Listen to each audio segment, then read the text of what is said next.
MDI school YouTube channel पर बच्चों आप लोगों का स्वागत है। चलिए, कल हमने आपको हिंदी में शुरुआत किया था। क्या शुरुआत किया था भैया? समास।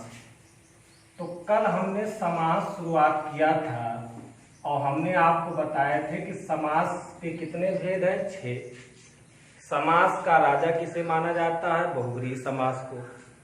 ठीक। और समास का अर्थ क्या होता है? तो संक्षिप्त होता है। ठीक। और हमने अव्ययी भाव समास की चर्चा की थी। आज आगे हम पढ़ेंगे तत्पुरुष समास। एक अपवाद है कि समास अगर पूछे कि समास मुख्यतया कितने प्रकार के होते हैं तो सिर्फ 4 होते हैं, और केवल समास पूछे कितने प्रकार के होते हैं तो 6 होते हैं।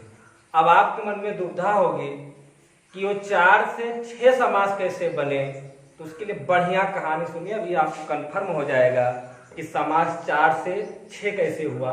पहले यही समझ लेते, बहुत मजा आएगा, ध्यान दीजिएगा। तो अब ध्यान से आप समझिएगा, बहुत बढ़िया बात बताने जा रहे हैं। समास 4 से 6 कैसे हुआ, तो अब ध्यान से आप समझिएगा। पहले हम समझा रहे हैं और आप बहुत ध्यान समझिएगा। ये जो तत्पुरुष समास है ना भैया, इन्होंने 2 शादी की। बहुत ध्यान समझिएगा, कहानी समझ गए तो प्रकार तो ऑटोमेटिक समझ जाएंगे। तत्पुरुष ने कितनी शादी की? तो आपका जवाब आया सर 2। तो हमने लिख दिया भाई, कितना लिख दिया? 2। अब जब आपने इतना याद रख लिया कि तत्पुरुष ने 2 शादी की, तो तत्पुरुष के कितने भेद? 2 भेद। कितने भेद? 2। अब ध्यान से समझिएगा। तो जब हमने आपसे कहा कि इन्होंने शादी कर ली तो 2 शादी की, तो तत्पुरुष समास के 2 भेद कौन कौन? अब थोड़ा ध्यान दीजिएगा। तो पहला आया, यहां पर जब इन्होंने शादी की, थोड़ा ध्यान दीजिएगा, तो ये इनकी पहली पत्नी है और ये इनकी दूसरी पत्नी है। थोड़ा ध्यान समझते चलेगा। पहली पत्नी के 6 पुत्र हुए। कितने पुत्र हुए भैया? 6 पुत्र। कहानी समझते चलेगा। और जो दूसरी पत्नी थी, उनके कितने पुत्र थे? तो आपका जवाब होगा 2 पुत्र। ठीक। यानी तत्पुरुष समास ने 2 शादी की और उनकी पहली पत्नी के 6 पुत्र और दूसरी पत्नी के 2 पुत्र। अब फिर ध्यान, बात फिर फंस गई। अगर पहली पत्नी के 6 पुत्र हैं, दूसरी पत्नी के 2 पुत्र हैं, तो पत्नी कितनी थी? 1 और 2। तो तत्पुरुष समास के भेद कितने हुए? 2। अब बात यहां से यह समझना है कि एक बार भैया झगड़ा हुआ। जानते हो कितना लंबा परिवार है, 6 पुत्र हैं, 2 पुत्र इधर हैं, 2 पत्नी हैं, खुद अपने आप में कौन है? तत्पुरुष समास। अगर इतना लंबा परिवार एक घर में रहेगा और किसी एक को, जहां इनको और जहां पहले वाले जहां दूसरे वाले को खाना बनाने कह दिया जाए, अब आप बताओ कि जब 6 पुत्र इनके हैं और एक पत्नी स्वयं, यानी 7 लोगों को खाना यहाँ बनना ही बनना है ना, और 2 यहाँ और एक ये 3, तो यहाँ पर आपने देखा 7 3 10 हो गए। खुद कौन भाई? तत्पुरुष समास। तो 11 लोगों का भोजन अगर एक लोगों को बनाना है तो दिक्कत है। चलिए, हमने मान लिया कि दिक्कत नहीं हुई, लेकिन क्या हुआ एक बार कि इन्हों जो 2 पुत्र थे दूसरी पत्नी के, इन्होंने सामान लाया, थोड़ा सा सामान लाया। किस रेशियो में लाया? कि हमारे 2 ही पुत्र हैं, दोनों पुत्र को बांट देंगे। अब बताइए कि जब इन्होंने अपने घर में सामान लाया, 2 पुत्र के हिसाब से लाया, दोनों पुत्र को बांट दिए, तो जब पहली वाली पत्नी थी उसने देखा कि उन्होंने अपने पुत्र के लिए कुछ सामान लाए, अपने ही पुत्र में बांट दिया, हमारे पुत्र को नहीं दिए। तो इन्होंने शिकायत की। अच्छा, शिकायत करेंगे किससे करेंगे? खुद पता है आप किससे करेंगे? तत्पुरुष समास से। तो जब इन्होंने तत्पुरुष समास से शिकायत की तो क्या हुआ? तत्पुरुष समास एक बार दोनों पत्नी को समझाने लगे, दोनों पत्नियों को बताने लगे कि आपस में झगड़ा मत करो। उतने पर ही दूसरे पत्नी के जो 2 पुत्र थे उन्होंने झगड़ा ठान दिया। तो जब झगड़ा ठन गया तो दोनों पत्नी अलग अलग हो गई। अब दोनों पत्नी क्या हो गई? अलग अलग। लेकिन दोनों पत्नी अलग अलग हुई, ना कि तत्पुरुष समास। ये तो अलग हुए नहीं, ये तो भाई इनके दोनों पत्नियां समान रहेगी ना। लेकिन जब झगड़ा हुआ कि इन्होंने कहा कि आप हमारे साथ रहिए, यानी दूसरी पत्नी ने कहा कि आप हमारे साथ रहिए, और पहली वाली पत्नी ने कहा आप हमारे साथ रहिए। तो क्या हुआ? इन्होंने कहा ऐसा है कि हम दोनों लोगों के साथ रहेंगे, आप लोग भले अलग अलग रहिए, हम दोनों लोगों के साथ रहेंगे। चलिए अब बात और आगे बढ़ती है। तो एक बार क्या हुआ, जब ये पत्नी साहब खाना बनाने लगी तो खाना कितने लोगों को बनाएगी? 4 लोगों का। कैसे? अरे 2 पुत्र हैं, एक अपने लिए और एक किसके लिए? तत्पुरुष समास के लिए। भले यहाँ खा ले, लेकिन ये तो बंटवारा किए नहीं है भाई। ये जब भी खाना बनाएंगी किसके लिए बनाएंगी? 3 अपने हैं तो एक इनको जोड़ के।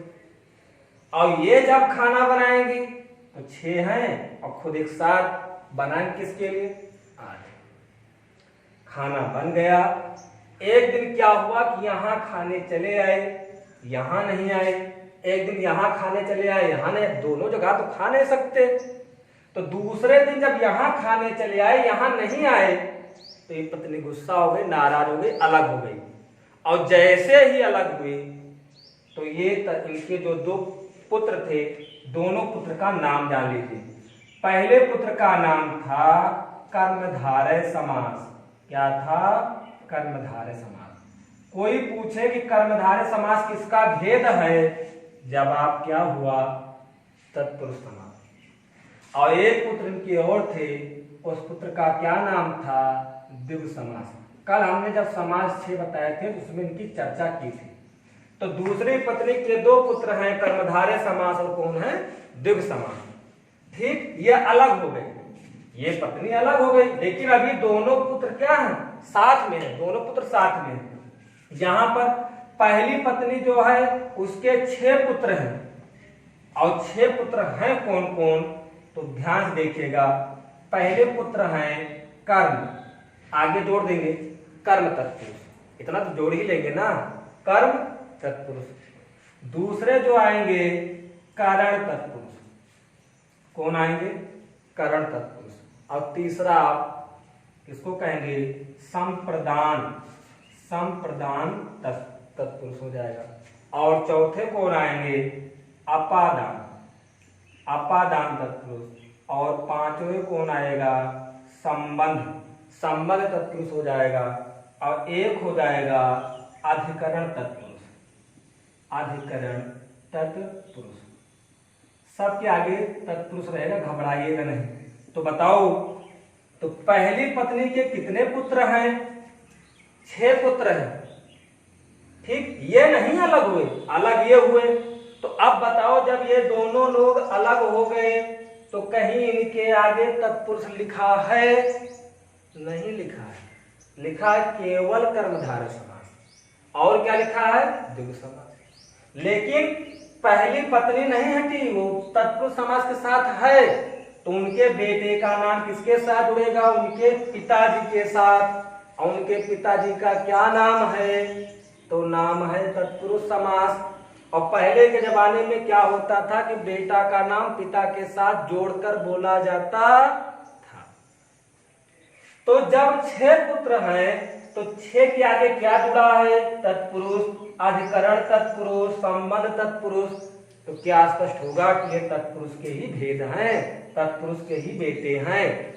लेकिन जब कर्मधारय द्विगु समास कहेंगे तो इसमें नहीं लगता कि तत्पुरुष समास है।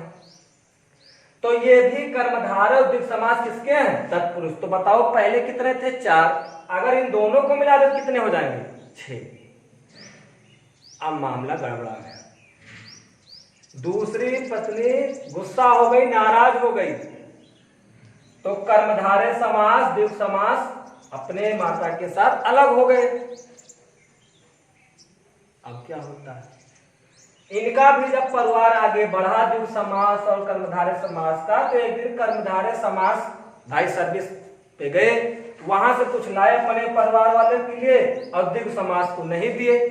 द्विगु समास वाले ऋषि आए गए, इन्होंने अपना अपना आधार कार्ड क्या कर लिया, अलग बनवा लिया। और जानते हो जिसका आधार कार्ड अलग बन जाए वो अलग हो गया, तो दोनों लोग अलग हो गए। द्विगु समास कर्मधारय अलग होकर जाकर समास में जुड़ गए, तो समास कितने हो गए, 6। अव्ययी भाव समास, तत्पुरुष समास, कर्मधारय समास, द्विगु समास, द्वंद्व समास और बहुव्रीहि समास। ठीक। लेकिन ये बाबू साहब जो 6 पुत्र थे ये नहीं गायब हुए, ये साथ भी नहीं छोड़े, इसलिए इनको किसके साथ जोड़ा जाता है, तत्पुरुष समास के साथ। तो तत्पुरुष समास के मुख्यतया 2 भेद, बाकी है तत्पुरुष समास के कितने भेद, 6 भेद। ठीक। तो अभी हमने कुछ लिखाया नहीं, हम आपको ये बताना चाहते थे कि तत्पुरुष समास के 2 भेद होते हैं, द्विगु समास और कर्मधारय समास। और ये तत्पुरुष समास के 6 प्रकार है, 6 भाग कह सकते हैं। कर्म तत्पुरुष, करण, संप्रदान, अपादान, संबंध, अधिकरण तत्पुरुष। ठीक। अब हम आगे एक एक की चर्चा करते हैं, थोड़ा ध्यान दीजिएगा। तो हम तत्पुरुष समास की चर्चा कर रहे थे, तो अब हम आगे चलते हैं तत्पुरुष समास पे, ध्यान से समझते चलिएगा भैया।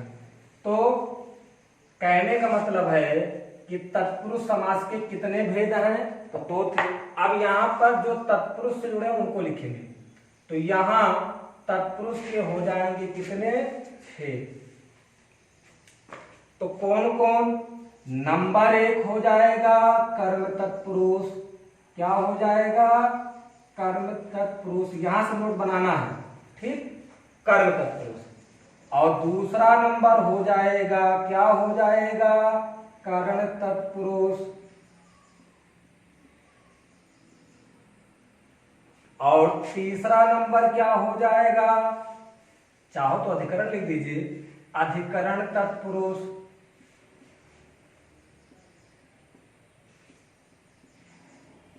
ठीक।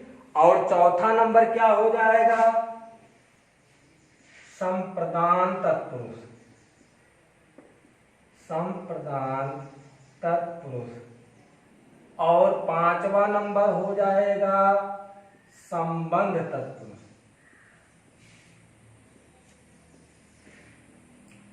ठीक। कितने हुए, 5। तो कौन बच रहा है, देखो भाई, कर्म, करण, अधिकरण, संप्रदान, संबंध, और कौन एक बच रहा है, एक बच रहा है अपादान तत्पुरुष। तो बताओ भैया कितने भेद हैं, 6। तो ये हो गए तत्पुरुष के समास के। अब एक एक ध्यान से समझते और चलिएगा, तो आगे आपको समझ में आएगा। क्या समझना है, थोड़ा ध्यान दीजिएगा, यही समझाते हम चल रहे हैं। कर्म तत्पुरुष कब होगा, जब इसमें कौन सी विभक्त लग जाए, को। जैसे उदाहरण आ गया, सुख प्राप्त, पूछे सुख प्राप्त में कौन सा समास है, तो है तत्पुरुष समास। अच्छा, सुख प्राप्त को अलग करो तो कैसे कहेंगे, सुख को प्राप्त। कब आजे, सुख को प्राप्त। तो बताओ कब मिला, को। जब को विभक्त अगर आ जाए तो वहां पर होता है कर्म तत्पुरुष, यानी कर्म तत्पुरुष को किसके नाम से जानेंगे, अगर को शब्द आ जाए, को विभक्त आ जाए। और उदाहरण लेना चाहे, जैसे चिड़ी मार, चिड़ी मार, तो चिड़ी को मारने वाला ही क्या कहलाएगा, चिड़ी मार। नहीं होगा, चिड़ी मार किसको कहेंगे, चिड़ी को मारने वाला। तो बताओ को आया नहीं आया, जब हम अलग करेंगे को आ जाएगा तो कर्म तत्पुरुष। ठीक है ना।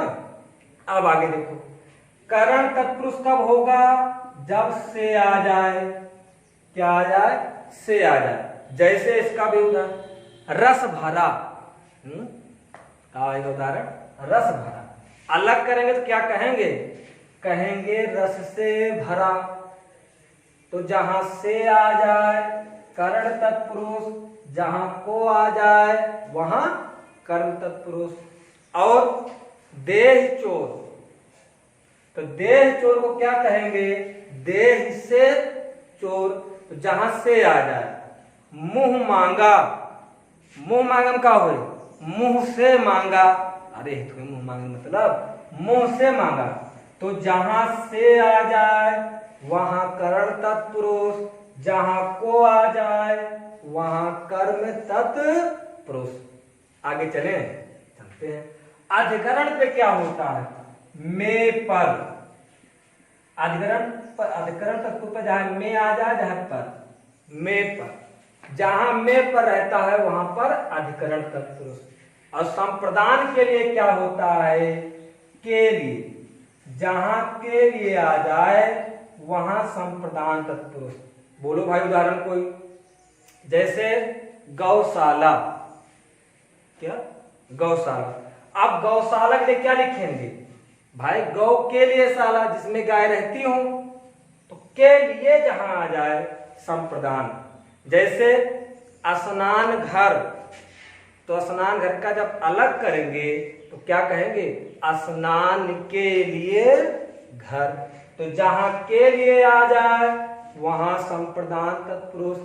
बाकी तो जानते हैं। संबंध, जहां संबंध, संबंध के लिए क्या होगा? का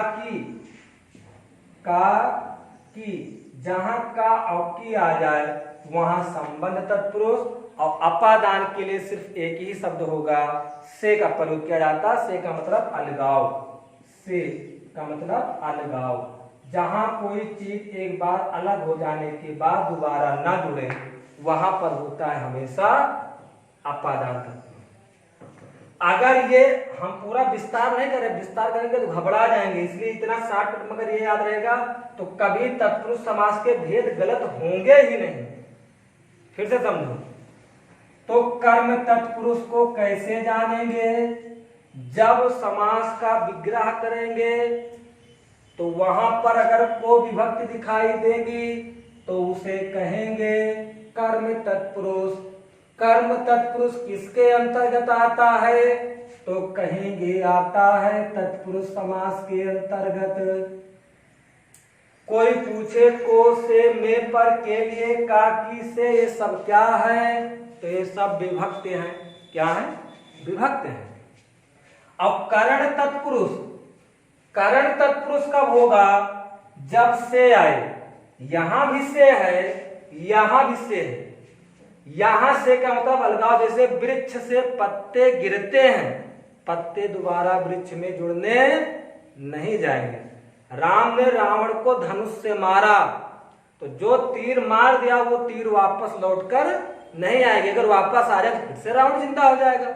और जिस वृक्ष से पत्ते गिर गए और वही पत्ते फिर से अगर दोबारा जुड़ जाए तो फिर वृक्ष से पत्ते गिरने का कोई मतलब नहीं। ठीक, हमने मार्कर से समास लिख दिया, अगर इसको भी हम खो दे ऐसे फिर लिख कर आ जाए तो हमारे खोने से इसका कोई अर्थ निकलेगा नहीं। तो जहां अलग हो जाए, दोबारा ना आए, वहां ये वाला से लगता है अपादान। अभी उदाहरण समझाएंगे। और ये वाला से कहां लगता है? जहां ये लगता, बाकी छोड़ के हर जगह से ये लगेगा। अभी उदाहरण लिख रहे हैं। अगला क्या है? अधिकरण तत्पुरुष। इसमें में पर आता है, संप्रदान तत्पुरुष के लिए आता है, संबंध तत्पुरुष का की आता है, अपादान तत्पुरुष से आता है। अब एक एक की चर्चा करते हैं, उदाहरण बताते हैं, ध्यान से समझते चलिएगा। तो नंबर 1 कौन? कर्म तत्पुरुष। ठीक, अब ध्यान समझिएगा, उदाहरण समझना है बस। नंबर 1 पे आप लिख लेंगे भाई हेडिंग में कर्म तत्पुरुष, हेडिंग हो जाएगी कर्म तत्पुरुष, कर्म तत्पुरुष।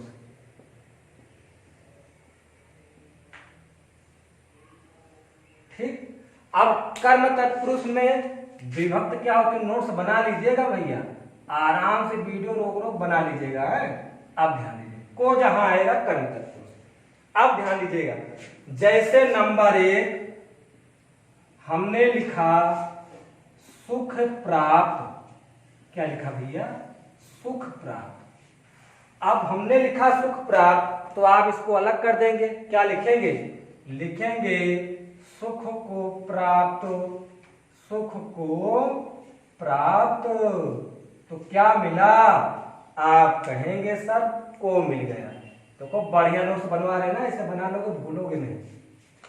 सुख प्राप्त, तो सुख को प्राप्त को आ गया नहीं आ गया कहने पर, तो कौन हो जाएगा? कर्म तत्पुरुष। और दूसरा हो जाएगा चिड़ी मार। ठीक, चिड़ी मार, तो क्या हो जाएगा? चिड़ी को मारने वाला, चिड़ी मार, चिड़ी मार, तो हो जाएगा यहां पर चिड़ी को मारने वाला, या ऐसा भी लिख सकते हैं चिड़ियों को मारने वाला। ठीक, चिड़ियों को मारने वाला, ये लिख सकते हैं। ठीक, यहां भी क्या मिल जाएगा? को विभक्त। तीसरा उदाहरण आप चाहे लिख लीजिए, उदाहरण बहुत है, जितना कहे उतना लिखा दे, कोई दिक्कत नहीं। मुंह तोड़, अब बढ़िया उदाहरण आ गया। क्या आ गया? मुंह तोड़। अब आप लोग बताइए भाई, मुंह तोड़ का समास विग्रह कहेंगे तो क्या आएगा? करेंगे तो बताइए। तो आपका जवाब आएगा मुंह को तोड़ने वाला। मम्मी लोग, आपकी मम्मी लोग होंगी भाई, मुंह तोड़ते होंगे अगर काम नहीं करते होंगे तो। मुंह को क्या होगा? तोड़ने वाला। तो मुंह को तोड़ने वाला, जाइएगा घर पे इसे कहिएगा, ज्यादा ना बोलो ना मुंह तोड़ देवे, तो का हो जे? कर्म तत्पुरुष ना हो जे। ये हो गया। ऐसे आप माखन चोर, आज जाओ दही खाए लो पूरी, माखन चोर। ठीक, माखन चोर। अब माखन चोर को क्या लिखेंगे? तो आपका जवाब होगा माखन को चुराने वाला, माखन को चुराने वाला,